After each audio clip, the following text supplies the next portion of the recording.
आप कुछ special diet आजकल कर रहे हैं, वो क्या स्पेशल डाइट कर रहे हैं और क्यों कर रहे हैं, इस हवाले से भी अगर कुछ ये राज की बात लाई। ये तो अंदरूनी सवाल आपने जो है ना वो ऐसा तो ना करे ना। मैं डायबिटिक का पेशेंट हूँ, 10-12 साल शुगर का जो मरीज होता है ना, मुझे जानते हैं, जितना मेरा ट्रैवल है, जितना मेरा शेड्यूल है, शुगर के मरीज के लिए ये सब चीज़ें कैरी करना इतना आसान नहीं है।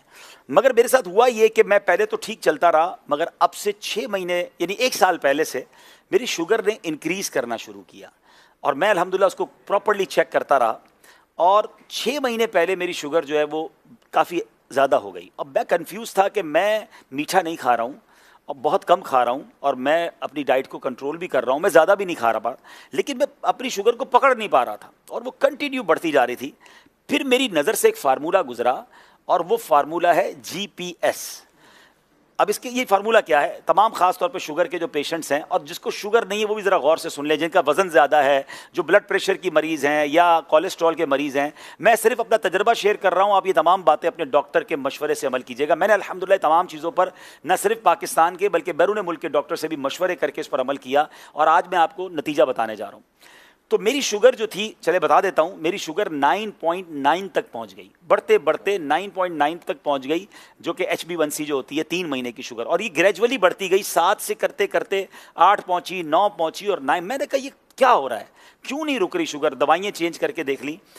तो फिर वो GPS फार्मूला मेरी नज़र से गुजरा कि शुगर सिर्फ मीठा खाने से नहीं होती है, ये 3 चीज़ें हैं, G for grains, P for potato, S for sugar.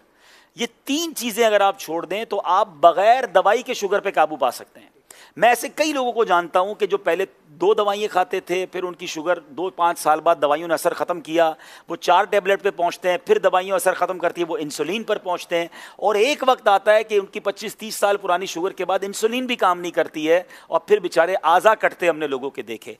तो अब इस फार्मूले का जो मुझे बताया गया कि इस फार्मूले पर अमल करने से आप शुगर को रिवर्स कर लेंगे और आप दवाइयाँ भी छूट जाएंगी, पहले तो मुझे यकीन नहीं आया, मगर अब मैंने खुद अमल करना शुरू किया। अब उसका थोड़ा सा अमल मुश्किल ये है कि उसमें ग्रेन्स यानी आपको उसमें रोटी छोड़नी पड़ेगी, उसमें आपको चावल छोड़ना पड़ेगा, अनाज जो है ना वो छोड़ना पड़ेगा, क्योंकि ये डायरेक्टली कार्बोहाइड्रेट्स हैं।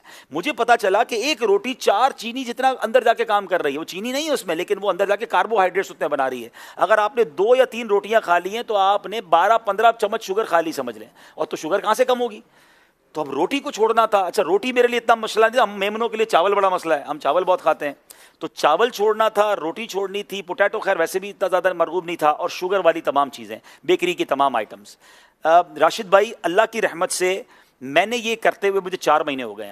आज 4 महीने बाद अल्हम्दुलिल्लाह मैं आपको बताऊं, मैंने ईद के यानी एक दिन पहले 2 दिन पहले टेस्ट करवाया है, मेरी शुगर 7.8 हो गई है, 9.9 से 7.8 हो गई है। और मज़े की बात यह कि पिछले 2 महीनों से मैंने दवाई खाना भी छोड़ दी है, ये मैंने दवाई के बगैर रिकवर किया। अगर मैं दवाई खा रहा होता तो ये 6.5 हो चुकी होती, लेकिन मैं क्यों अपने अंदर केमिकल डालूं। मैं डॉक्टर से मुसलसल मशवरा करता रहा, तो डॉक्टर साहब ने कहा आप चेक करते रहे और कम हो रही है तो अब आधी आधी करते रहे दवाएं। तो अब मैं इस पोजीशन में हूं कि मैं पूरे दिन में अल्हम्दुलिल्लाह दवाई नहीं खाता हूं। फिर उसके बाद मुझे फ़ायदा ये हुआ, मेरा कोलेस्ट्रॉल था 220, 2 महीने पहले की बात कर रहा हूं, और आज कल की रिपोर्ट के मुताबिक 146 हो चुका है, विदाउट एनी मेडिसिन। सिर्फ मैंने डाइट से इसको कंट्रोल किया है। कुछ फैटी लिवर के भी प्रॉब्लम्स थे, वो कम हो गए अल्हम्दुलिल्लाह, और भी बहुत सारी चीज़ें। मेरा तकरीबन 7 किलो वजन कम हो गया। मैं वजन कम करने की बहुत टाइम से कोशिश कर रहा था, मैंने कोई ज़्यादा कोशिश नहीं की, मैं खा प्रॉपर रहा हूँ, पेट भर के खा रहा हूँ, ऐसा नहीं मैंने खाना कम किया है, मैंने सिर्फ इन 3 चीज़ों से अपने आप को पीछे किया है अल्हम्दुलिल्लाह। अच्छा, फिर मज़े की बात यह है कि सिर्फ मेरे साथ नहीं हुआ, जब मैंने 2 महीने में रिजल्ट देखना शुरू किया, मैंने आसपास के दोस्तों को बताना शुरू किया। मैं नाम नहीं ले सकता, हमारे अरकान शूरा भी हैं, हमारे बड़े बड़े जिम्मेदारान भी हैं। आप यकीन करें, अगले 1-2 महीनों में जो उनकी मुझे कॉलें आई हैं, जो शुगर के पेशेंट थे, वो कहते हैं हमारी शुगर नॉर्मल हो गई है, लोगों की इंसुलिन छूटना शुरू हो गई है, वो इंसुलिन से दवाई पर आना शुरू हो गए हैं। अब मैं आपको ये सारी बातें बताने के बाद अच्छी नीयत के साथ अपना शेड्यूल बताता हूं, क्योंकि कुछ लोग जब मैं ये बताता हूं ना तो वो कहते हैं यार रोटी और चावल के बगैर जिंदा कैसे रहेंगे। ठीक है ना, मैं 4 महीने से जिंदा हूं और मैं पहले से अच्छी लाइफ गुजार रहा हूं, बहुत फ्रेश फील करता हूं। अब उसका तरीका क्या है मैं आपको समझाता हूं। पहले तो जब तक आप इसको साइड पे करेंगे ना तो फिर आपको चीज़ें बहुत सारी नज़र आना शुरू हो जाएंगी। पहले तो हमें नज़र ही एक ही चीज़ आती है ना कि भाई 3 रोटियां खानी है रोज़ की या 2 प्लेट चावल खाने हैं। तो जनाब आप अल्हम्दुलिल्लाह सलाद फ्रूट, और फिर आप गोश्त डायरेक्ट थोड़ा सा ले लें, आप बॉयल अंडे खा लें। अगर आपको फ्राइड एग भी खाने तो कम तेल में तल के चम्मच से खा लें अंडे। मैं 1-2 दिन पहले एक जगह गया, दोस्त के घर दावत थी, बड़ा बेहतरीन, कह रहे ईद आ रही है अब्दुल हबीब भाई, गोश्त नहीं बनाया, दाल चावल बनाया। अच्छा, अब मैं पहले क्या करता था, जब शुरू में मैंने डाइट शुरू की तो मैं लोगों को बताता था मैं रोटी चावल नहीं खाता, तो फिर लोग क्या करते थे बेचारे, वो बारबेक्यू मंगवा रहे हैं, महंगे महंगे खाने मंगा रहे हैं। मैंने कहा ये तो गलत हो रहा है। तो अब मैंने बताना छोड़ दिया है, अब मैं नखरे नहीं करता, मैं कहता हूँ मैं आपके घर आ जाऊंगा, जो भी दावत है। तो दाल चावल बनाया तो बड़ा कमाल का, हमारे यहाँ मशहूर है दाल चावल ना, तो सारे दोस्त खा रहे थे। तो मैंने कहा आप क्या खाएंगे, मैंने बिल्कुल खाऊंगा। मैंने लिया, मैंने दाल की प्लेट भरी, उसमें लौकी शरीफ निकाली और मैं चम्मच से दाल खाने लगा। मैंने लौकी खाई, हर दस्तरखान पे थोड़ा बहुत तो सलाद होता है, मैंने सलाद खाया। देखिए एक फार्मूला अगर आपको समझ आ जाए ना, कि आपके वजन का 1% आपका पेट होता है। किसी का 80 किलो वजन है और 800 ग्राम में पेट भरेगा। अब मेरे पेट के अंदर अगर 700 ग्राम की जगह है तो मैंने ये सोच लेना है कि मैंने 700 ग्राम भरना किससे है। याद रखिए, मैं इसको इस तरीके से आपको समझाता हूं, आपके साथ सबके साथ हुआ होगा कि कभी आपको बड़ी शदीद भूख लगी होगी, बचपन में तो ज्यादा हुआ था। हम गरम गरम रोटी लेने जाते थे और आते आते ही एक रोटी पूरी खा जाते थे। मम्मी ने मंगवाई होती थी रोटी, तो भूख इतनी लगी होती थी वही रोटी खा जाती, क्योंकि भूख लगी होती थी, ना सालन था ना कुछ था, क्योंकि भूख लगी थी। और ऐसा भी हुआ होगा कि आपने कभी दोस्तों के साथ दाल चावल खाया होगा या दाल रोटी खाई होगी, पेट भर गया। अब दुनिया की बेहतरीन चीज आपके सामने आ जाए तो आप क्या कहते हैं, यार अब तो पेट भर गया। इट मींस पेट ही भरना है, लज्जत तो जबान तक है। तो अगर आप इस 700 ग्राम की इस प्रॉपर थैली को अच्छी चीजों से भर लेते हैं तो आपको फिर खत्म हो जाएगा चैप्टर, आपका पेट भर जाएगा। तो पहले कोशिश ये करें कि फ्रूट या सलाद सामने आ जाए, 300-400 ग्राम वो खा लें, ठीक है।